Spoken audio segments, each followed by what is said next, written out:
Support for the Capital Connection comes from New York State United Teachers, working to support students, educators, and public schools as the center of their communities through the Public Schools Unite Us initiative.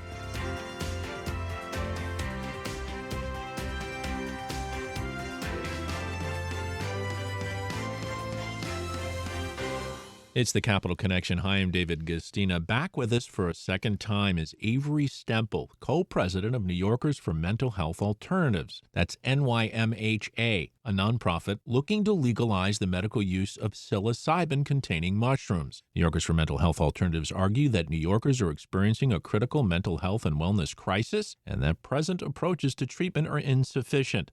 Back with us, Avery Stempel, to talk about all of this. Thanks so much for joining us again on the Capital Connection. Absolutely, David. Thank you for having me back. Well, the first time you came on, you talked about this issue. And for those that didn't hear, maybe you could just describe the point of this effort and why, when people think traditionally about magic mushrooms, they might not think of the area that you're going. Yeah, absolutely, David. Thank you for starting with that. So psilocybin-containing mushrooms have been used for millennia as a tool for healing and well-being. In the 50s and 60s, the American scientists were studying it for treatment for addiction cessation, for PTSD, for anxiety treatment, as well as a variety of other mental health and physical health conditions. And when the Controlled Substances Act was passed, psilocybin-containing mushrooms were put in that Schedule 1 zone, meaning that they had a high instance of addiction and that there was no medical effects for that substance. Now, that was already proven to be incorrect. And in the 2000s, Roland Griffiths got a new license to study psilocybin-containing mushrooms. Roland Griffiths was a scientist. He has since passed from cancer, but he was studying psychedelics as a treatment for certain mental health conditions, just continuing the research that had stopped in the 70s. Okay. And he was able to get a license to secure the psilocybin-containing mushrooms and then execute some of the studies that he had been planning and hoping to get results from. And since that first study that he put through, the ability to study psilocybin-containing mushrooms has increased. So more and more studies have been revisiting the capacity for psilocybin-containing mushrooms to be effective in treating a variety of ailments.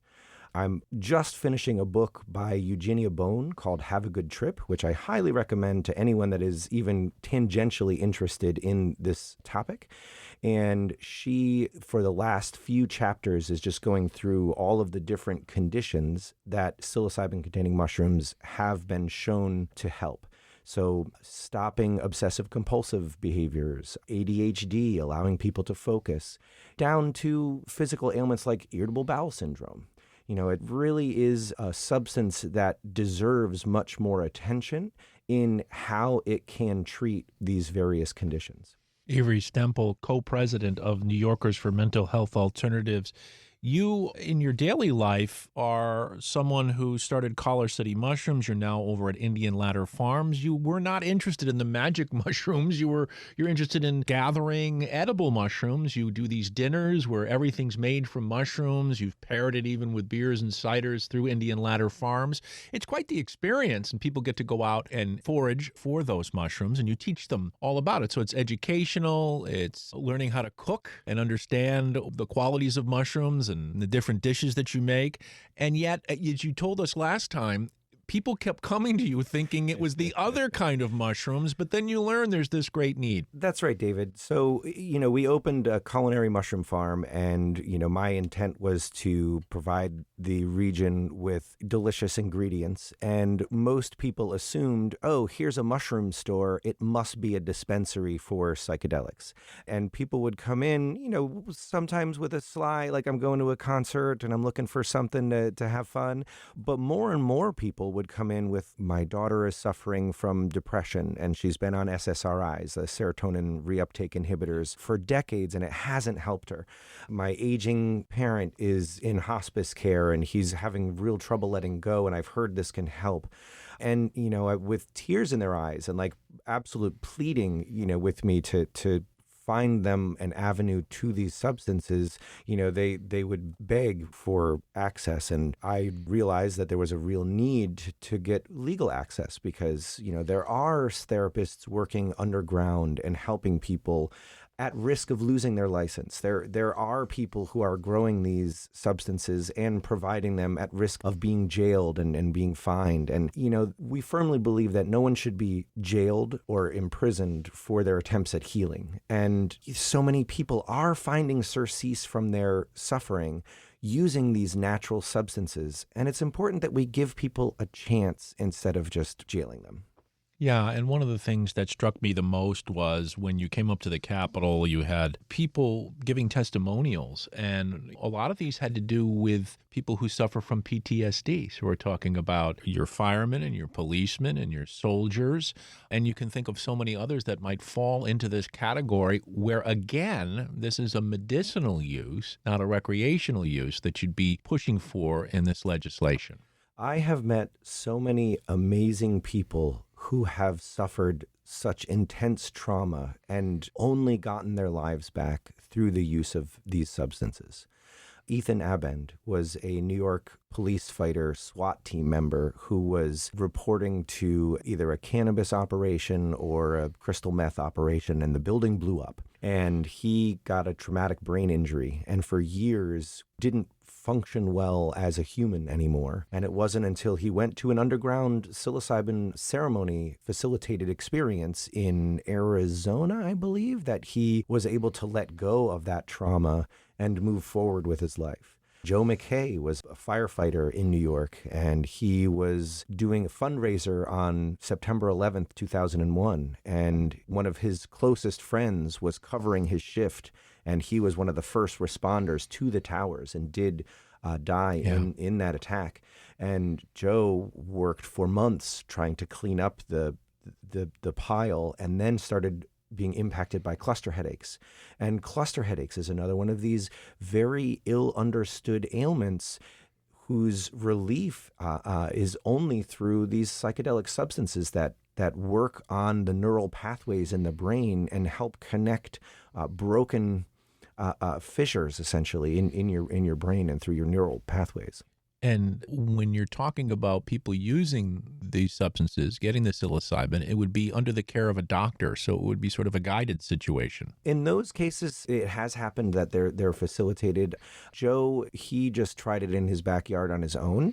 There are different levels of dosing. So you can take a very small dose called a microdose, and that kind of impacts your brain's ability to let go, but doesn't impact your perception or anything at all. So it's a subperceptual dose. There's a lighter dose that is called a museum dose, where it kind of improves your appreciation of beauty and makes colors a little brighter. Now, those are the kind of doses that someone suffering from cluster headaches needs to take in order to cut their headache effect. Then there's what's called a macro dose, which is a little bit heavier dose that does cause the consumer to go into more of an introspective kind of experience and reflect on traumas. And those are the scale of dose that people are taking to manage their stress and depression and anxiety. And then there's something called like a heroic dose that is not a recommended experience, but is something that people have used to really go deeply into their traumas and allow them to move forward through things that have been stopping them in the past. Right. Let's talk about the bills you have moving in the legislature. You have a few sponsors. Tell us about the bills. Sure. Well, there are 4 bills right now that are under consideration. One was introduced by Assemblymember Linda Rosenthal, and that is a decriminalization bill that includes psilocybin-containing mushrooms and also other natural substances. Pat Burke and Senator Natalia Fernandez, they have proposed 2 bills, one of which creates a facilitator center type situation that has already rolled into effect in Colorado and Oregon, and a companion bill to that would authorize veterans, first responders, and people suffering from cluster headaches to get access to those facilitated experiences. And then Amy Paulin, Assemblymember Amy Paulin, who is the chair of the Health Committee, and Senator Julia Salazar have introduced A2142 and S5303, and that creates more of a permit-style system that would approve consumers' use at home or through a facilitated center, and allows for home cultivation as well as buying from approved cultivators. So there's a variety of ways that people can get access. Now, that's the state level we're talking about. In New York State, of course, you have the feds. Now, when it comes to cannabis, there was the Cole memo where they sort of agreed to lay off whatever the states passed and not bust people for it, let's say in New York where it's legal. Is that something that's built into your bills? Are you concerned about that? Is it still too early to worry about that? Where are we? Well, the feds are their own machine. And as you mentioned, the Cole memo told federal bureaus to basically have a hands-off approach for cannabis. No such thing exists for psilocybin-containing mushrooms. Yeah, I didn't think so. But I assume that would be something you would like to see if that happens in New York. That's correct, but at the federal level, there is movement to reschedule psilocybin-containing mushrooms, at least to Schedule 2. And there is a bill already on the books that has been approved and signed into law that if the feds reschedule anything, then New York State will immediately follow suit. Oh, interesting. So if the feds do reschedule psilocybin-containing mushrooms, New York will follow. Now, going from Schedule 1 to Schedule 2 does not necessarily increase consumer access. It just allows for greater ease for research and studying capacity. Interesting. We're speaking with Avery Stempel, co-president of New Yorkers for Mental Health Alternatives. That's NYMHA. How do they seek you out? So people can go to our website. We also have a regular monthly meeting on the second Tuesday of every month that happens in person at Indian Ladder Farms, and we always have some cider donuts. And I usually will make a non-active mushroom tea that has chaga, reishi, lion's mane, but it's also available through Zoom. So our organization spans the entire state, and people do join from Long Island to Buffalo, and that Zoom link is available in our bio on Instagram, but it's also on our website. What's the website? nymha.com.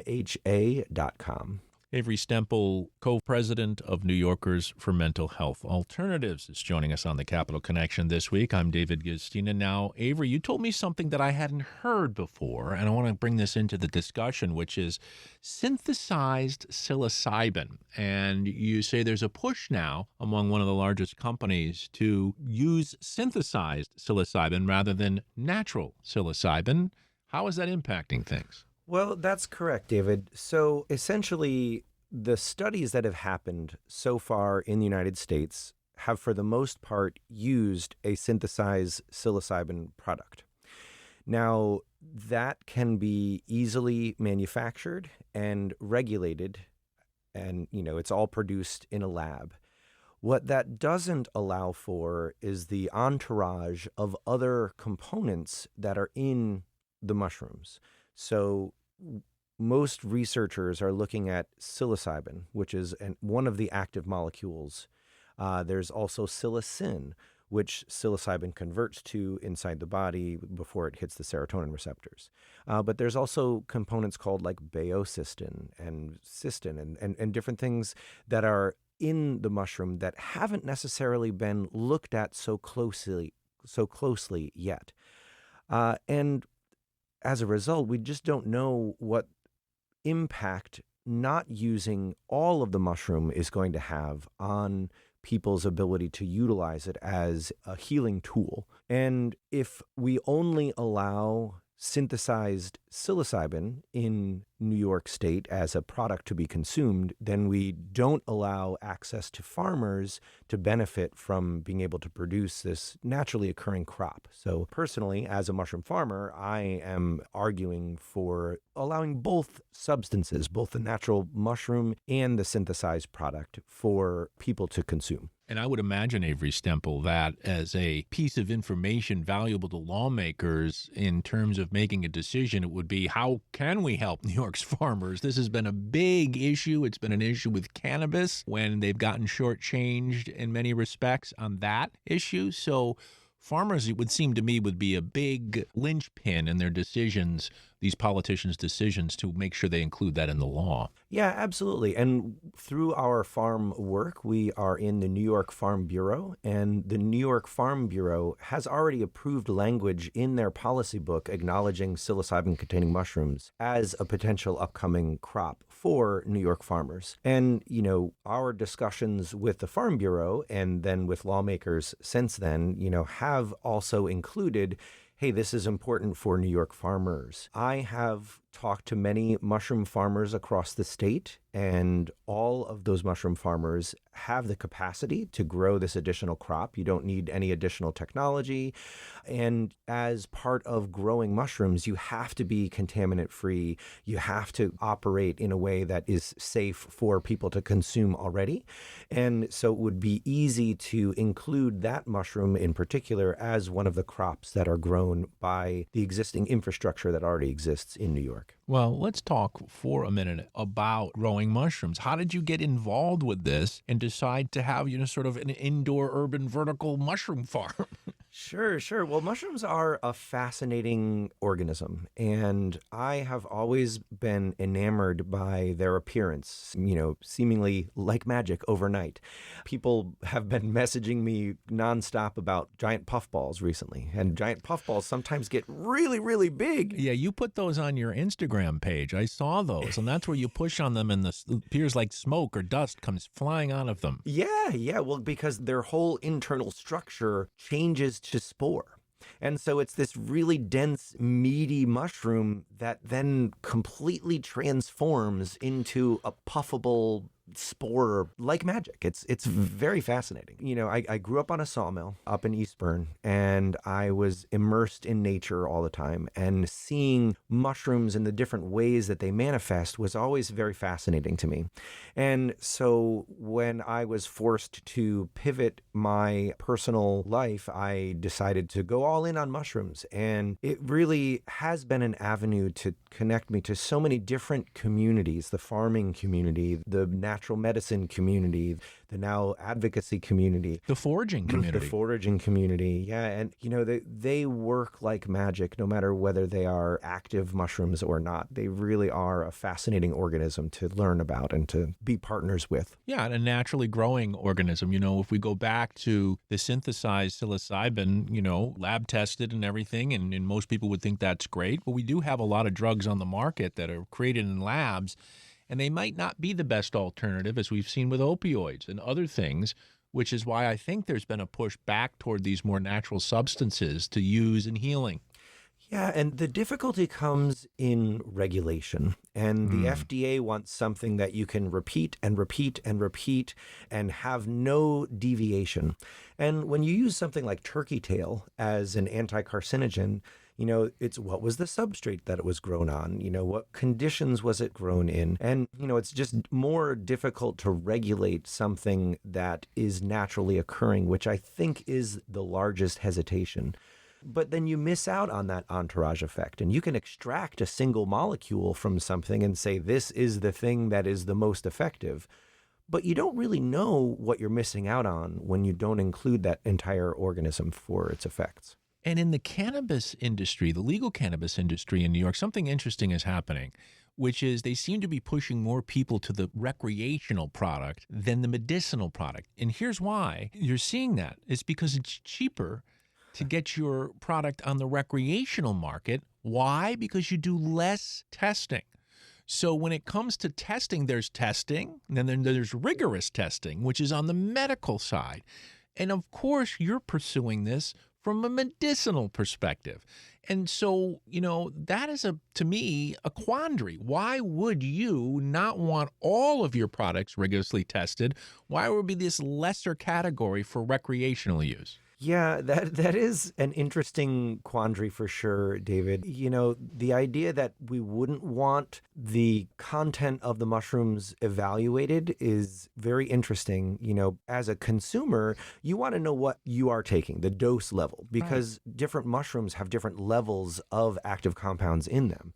And so the difference between psilocybe natalensis and a psilocybe cubensis, or the specific strain of cubensis that you're growing, does vary in how effective it is in impacting your consciousness. Yeah. And so it will be important to have testing facilities. And even if home grow is allowed, knowing how potent your mushrooms are is important, because, a 1.5 gram dose of one mushroom might yield a level of effect that allows you to still engage with, your work day, whereas a 1.5 dose of another type of mushroom may put you on the couch for a couple hours. Yeah.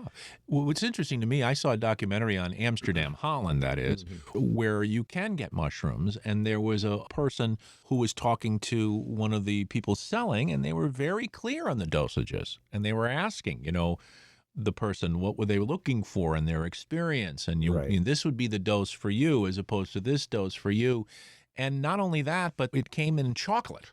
So they gave him a little piece of chocolate, which apparently is where the psilocybin was. So much like the cannabis industry, there are these other forms in which you can deliver the quote unquote medicine. Yeah, and that is one of the problematic things right now, is that there are mushroom chocolates available on the market, in the black market, and even you can go to some corner markets and find like, oh, mushroom gummies. Now, people will then just be like, oh, here's a mushroom gummy. This is something I can get at a gas station. This is something that I can buy online. It's going to contain the magic mushrooms that I've heard all about. So an FDA forensics analyst attended one of our mushroom medicinal committee meetings and talked about 90% of those products don't actually contain any psilocybin. It's research chemicals or even Amanita muscaria, which produces a different effect. So if you don't have proper labeling, you may not get what you're actually anticipating or trying to get. They really shouldn't be available over a legitimate market right now. Correct. But you can put something with research chemicals in that aren't illegal and sell that right now. And that's a legal product. And you can label it whatever, because there is no regulation on anything. And there's no one really looking at these products as with a fine tooth comb saying like, oh, this is not what you're actually expecting. It's like buying a box of Cocoa Puffs and opening it and finding frosted flakes. And you're like, well, what? Which is exactly what happened with the cannabis industry, which could happen in this case with your efforts, which is once you draw the state's attention, then they move toward this more regulatory, more investigative, more testing model, which then can be allowed to become more of a legal avenue. Right. And I do think that that is something that is important. I mean, we do want to know what is in our products. Yes. If you're consuming something, I feel like you should have the right to know what it is that you're consuming. Especially in a buyer beware, laissez-faire Absolutely. culture. Absolutely. And there are so many products that are labeled, even in just like the legal supplement market right now. There is very little regulation. And so you can produce things that, and just put claims on them that aren't backed up by anything. And, it is that buyer beware. It's like, you shouldn't have bought the salt pills because all you were taking was salt. Like, sorry, Right. sorry for that. I've had all these claims. But, one of the things that we hope to create is a safe and equitable access that, so people know what they're taking or can produce at home something that can be evaluated, and safe to consume. So, if I want to turn the product that I'm growing into chocolates for my own consumption, I can make them vegan or, sugar-free, or I can do it however I want to do it instead of, relying on someone else producing something in a dirty kitchen somewhere that's, doesn't have a food processing license and, doesn't necessarily know what they're doing. But, that can be dangerous. We've been speaking with Avery Stempel. He's the co-president of New Yorkers for Mental Health Alternatives, NYMHA. It's a nonprofit. And, of course, we've been talking about their efforts to legalize the medicinal use of psilocybin-containing mushrooms. You're a busy guy, Avery. So what's in the plan now? We're going towards fairly quickly, I might add, another session in Albany. So what are you gearing up for here? Yeah, well, we have a live stream interview with Lucid News, Psychedelics Today, and High Times. A psychedelic reporter, Christine Devine, was at the hearing in Manhattan, and she interviewed Joe McKay and I, and just released a fantastic piece on our efforts. And this will be live stream, but it'll also be recorded and accessible afterwards. And it will include Allison Hoots, who is one of the legislative directors of NYMA. And this interview kind of discussion will highlight how we're moving forward. We started a partnership with the Microdosing Collective, who is a group of people who are focused mostly on helping fund research into microdosing and the efficacy of microdosing. And they are putting together a fundraising dinner down in New York City that we will hopefully build some more capital to help us spread our education efforts. And then once the session hits in January, we are planning another lobby day. So if you are interested in helping us convince lawmakers, just showing up and being bodies in the legislative office building access well area is really important. And we're also planning a few more screening type things that will hopefully happen at the Capitol that will educate lawmakers further on mushrooms in general, but also, the efficacy of psilocybin-containing mushrooms. One more time, Avery, tell everyone the website. Sure. Our website is nymha.com, and you can find us on Instagram and Facebook as well. Well, I'm afraid that's all the time we have. Avery Stempel, co-president of New Yorkers for Mental Health Alternatives, has been our guest. Avery, such a pleasure talking to you. I know we'll have you back, and I can only wish you the best of luck with your efforts. Thank you so much, David. Talk to you soon.